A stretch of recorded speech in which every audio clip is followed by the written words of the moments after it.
I want to thank the Senator of Vihiga for accepting to be informed. Senators, we should recall that a few days ago, we voted to remove Deputy President and tribalism was on the card. Mr. Speaker, a video has been doing rounds, and the person depicted is the Senator of Uasin Gishu, former Governor Mandago. And Mr. Speaker, in that video, it is recalling the role he played in removing Professor Ayiro. Mr. Speaker, sir, because of the seriousness of tribalism, we should call out the Senator of Uasin Gishu. Mr. Speaker, I was in this house. I remember we moved a motion and we called out honorable, honorable senators. Senator Boni, take your seat. Senator Boni, take your seat. Order, honorable senators. Senator Fernandi, you cannot rise on a point of order against a point of information. Now, honorable senators, allegations have been made, very serious allegations, by the Senator for Vihiga. He has requested for time to enable him substantiate. Senator Boni, that does not amount to information, the one you're passing. And I have not had the advantage of looking at the video, so you cannot even refer to it.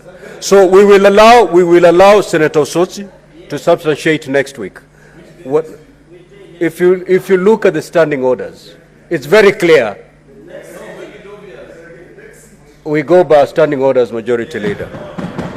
So let's leave it there. Senator Osotsi, your time had run out, so we go to the Majority Leader. You may proceed to take your 2 minutes. Mr. Speaker, I wanted to speak about Mama Lucy, but now I've been distracted by the very unnecessary attacks on a colleague by none other than Boni Khalwale. Mr. Speaker, you cannot allow that to remain on record. Discussing a colleague, the provisions are clearly provided for in our standing orders, Mr. Speaker. If Senator Boni Khalwale wanted to discuss the conduct of Senator Jackson Mandago, it is provided for in our standing orders.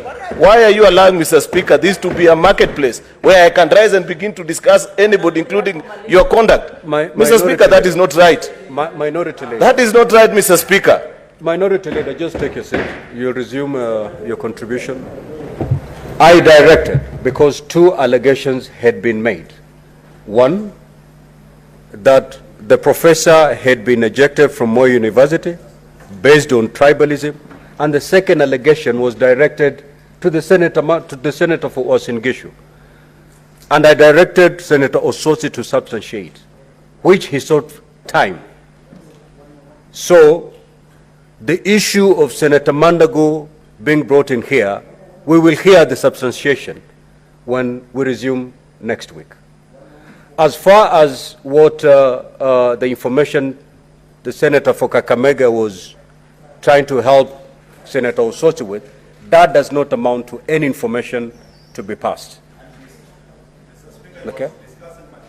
And to the extent that it was not information helpful to Honorable Senator Osotsi, and to the extent that it touches on the conduct of one of the honorable senators in this House, then Senator Boni Khalwale, you need to retract that statement and allow Senator Osotsi to come and substantiate on his allegations. Just retract and take your seat. No speeches. Mr. Speaker, I can never retract that statement because it is a fact.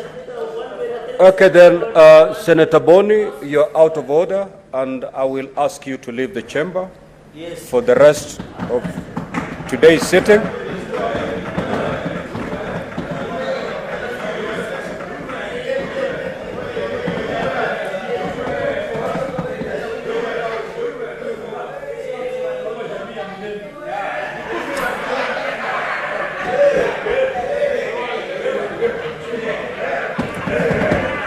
Okay, Majority Leader, you may proceed.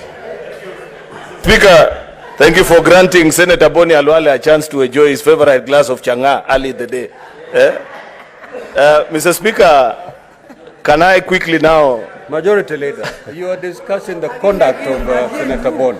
But he enjoys changa, that is a fact. Just retract that statement. That is a fact. Order, Honorable Senator, order. Majority Leader, proceed to retract that statement.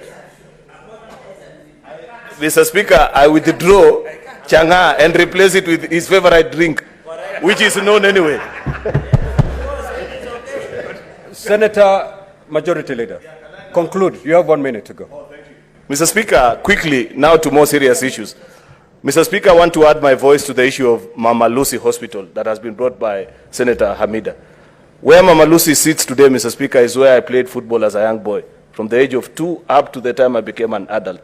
The people being served in that particular hospital today are friends that I grew up with. If I was not a senator in this house, Mr. Speaker, perhaps that's where I'd be doing other duties as what has been brought about by this senator. Therefore, Mr. Speaker, I want to plead with the chairperson of the Health Committee to treat this matter with the urgency that is needed. If citizens of this republic are sharing 4 to 5 people, 1 hospital bed, Mr. Speaker, then the intervention of the county and the national government, Mr. Speaker, is urgently needed to alleviate the suffering that is being faced by these citizens. I beg Senator Mandago and his team of the Health Committee to treat this matter with the urgency that it deserves. I thank you, Mr. Speaker.